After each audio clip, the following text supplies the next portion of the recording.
আসসালামু আলাইকুম সুপ্রিয় দর্শক, আমি শাকিল আর আপনারা দেখছেন বিশ্ব বাংলা কৃষি, সর্বদা কৃষকের পাশে থাকি। বন্ধুরা, এই ভিডিওতে দেখতে পাবেন মাটি ছাড়া টবে পালং শাক চাষ পদ্ধতি সম্পর্কে বিস্তারিত এবং পালং শাকের জন্য কিভাবে পটিং মিক্স তৈরি করতে হবে সেটা, এবং বীজ বপন আর চারা কিভাবে গজাবে সেটাও আপডেট সহকারে দেওয়া আছে। আপনারা অবশ্যই এই ভিডিওটি শেষ পর্যন্ত দেখবেন এবং এই চ্যানেলে নতুন হয়ে থাকলে অবশ্যই চ্যানেলটি সাবস্ক্রাইব করবেন। পটিং মিক্স বা মাটি তৈরির পদ্ধতি। প্রথমেই বন্ধুরা, আমি 50% কোকোপিট নিয়েছি এবং এর মধ্যে সামান্য পরিমাণ পানি দিয়ে এটাকে ভালোভাবে মেখে নিতে হবে। এটাকে খুব ভালোভাবে মেখে নিতে হবে এবং যতক্ষণ না সম্পূর্ণ কোকোপিট ভিজে যাচ্ছে ততক্ষণ এটাকে মেখে নিতে হবে। প্রয়োজনে আরও পানি অ্যাড করতে হবে এবং লক্ষ্য রাখতে হবে যেন একটুও অংশ কোকোপিট শুকনো না থাকে। বন্ধুরা, পানি মেশানোর পর ঠিক দেখতে এমন হবে এবং এরপরে এটাতে সার অ্যাড করতে হবে। আপনারা যে কোনো জৈব সার অ্যাড করতে পারেন এবং সবচেয়ে ভালো হবে যদি ভার্মি কম্পোস্ট ব্যবহার করেন। আমি এখানে ভার্মি কম্পোস্ট ব্যবহার করছি 40% বা 40%। এটাকে খুব ভালোভাবে এই কোকোপিটের সাথে মিশিয়ে নিতে হবে।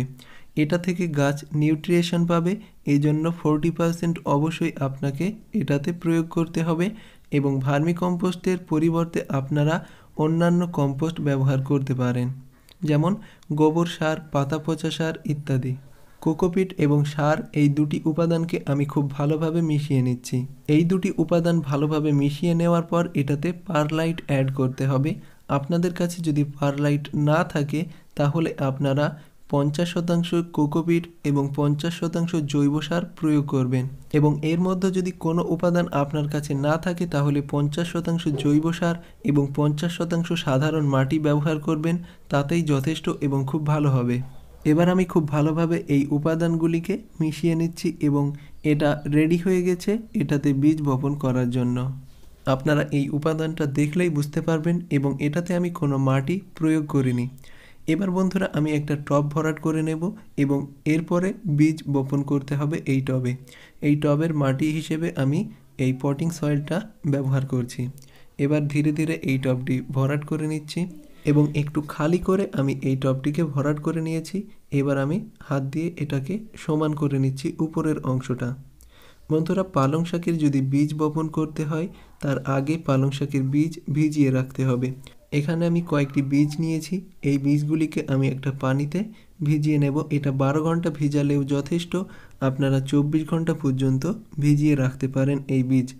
এর উপরের খোলাটা খুবই শক্ত হয়, এজন্য এটাকে যদি একদিন ভিজিয়ে রাখা হয় তাহলে দ্রুত এ থেকে চারা বার হয়। বন্ধুরা, এবার এই বীজগুলিকে বপন করে দেব।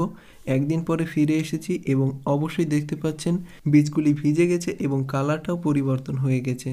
এবার আমি একটা একটা করে এই বীজ বপন করে দেব। সম্পূর্ণ টবে আমি প্রচুর পরিমাণে যে বীজ আছে সবগুলোই বপন করে দেব, কারণ এখান থেকে কয়েকটি চারা তুলে আমি অন্য পদ্ধতি আপনাদেরকে অবশ্যই দেখাবো। বন্ধুরা, একে একে আমি এই বীজগুলিকে বপন করে দিচ্ছি। আপনারা অবশ্যই দেখতে পাচ্ছেন ঠিক এই পদ্ধতিতে একটু ফাঁকা করে এই বীজগুলিকে বপন করে দিতে হবে। সব বীজগুলি বপন করার পরে এর উপরের অংশ আমি যে পটিং মিক্স তৈরি করেছি এটা দিয়ে ঢেকে দেব। এটা খুব জোর হলে 1 ইঞ্চি পুরু করতে পারে, আমি এখানে 1/2 ইঞ্চি পুরু করে দিচ্ছি, এটাই যথেষ্ট। এরপরে অবশ্যই দেখতে পাচ্ছেন এটা থেকে নতুন চারা গজিয়ে গেছে। এখনও সম্পূর্ণ চারা বার হয়নি, কিন্তু সম্পূর্ণ চারা যখন বার হবে তখন পুরো টবটা ভরে যাবে। আপনারা অবশ্যই এই ভিডিওর শেষে দেখতে পাবেন। টবে পালং শাক চাষ করার এই প্রথম পর্ব, আশা করি আপনাদের এই প্রথম পর্ব ভালো লেগেছে। আর এই প্রথম পর্ব যদি ভালো লাগে অবশ্যই আপনারা কমেন্টে জানাবেন। দ্বিতীয় পর্ব খুব শীঘ্রই আমি আনব এবং অবশ্যই দেখতে পাচ্ছেন এখানে অসংখ্য পালং শাকের চারা বার হয়েছে এবং পরবর্তীতে এগুলি শাকে রূপান্তরিত হবে এবং হারভেস্ট পর্যন্ত আপনারা ভিডিও দেখতে পাবেন। এজন্য কমেন্ট করে জানাবেন এবং ভিডিওটি লাইক করতে ভুলবেন না। আর বিশ্ব বাংলা কৃষি চ্যানেলের পাশে থাকতে অবশ্যই চ্যানেলটিকে সাবস্ক্রাইব করে রাখুন এবং পরবর্তী ভিডিওতে অবশ্যই আপনারা এই গাছের পরিচর্যা সম্পর্কে জানতে পারবেন এবং আশা করি আপনাদের খুবই গুরুত্বপূর্ণ কাজে আসবে। আর এই পদ্ধতিতে মাটিবিহীন আপনারা পালং শাক চাষ করতে পারেন এবং মাটিতে কিভাবে পালং শাক চাষ করতে হয় এই সংক্রান্ত ভিডিও আপনারা পেয়ে যাবেন। বন্ধুরা, ধৈর্য ধরে এই ভিডিওটি শেষ পর্যন্ত দেখার জন্য আপনাদেরকে অসংখ্য ধন্যবাদ। থ্যাঙ্কস ফর ওয়াচিং বিশ্ব বাংলা কৃষি।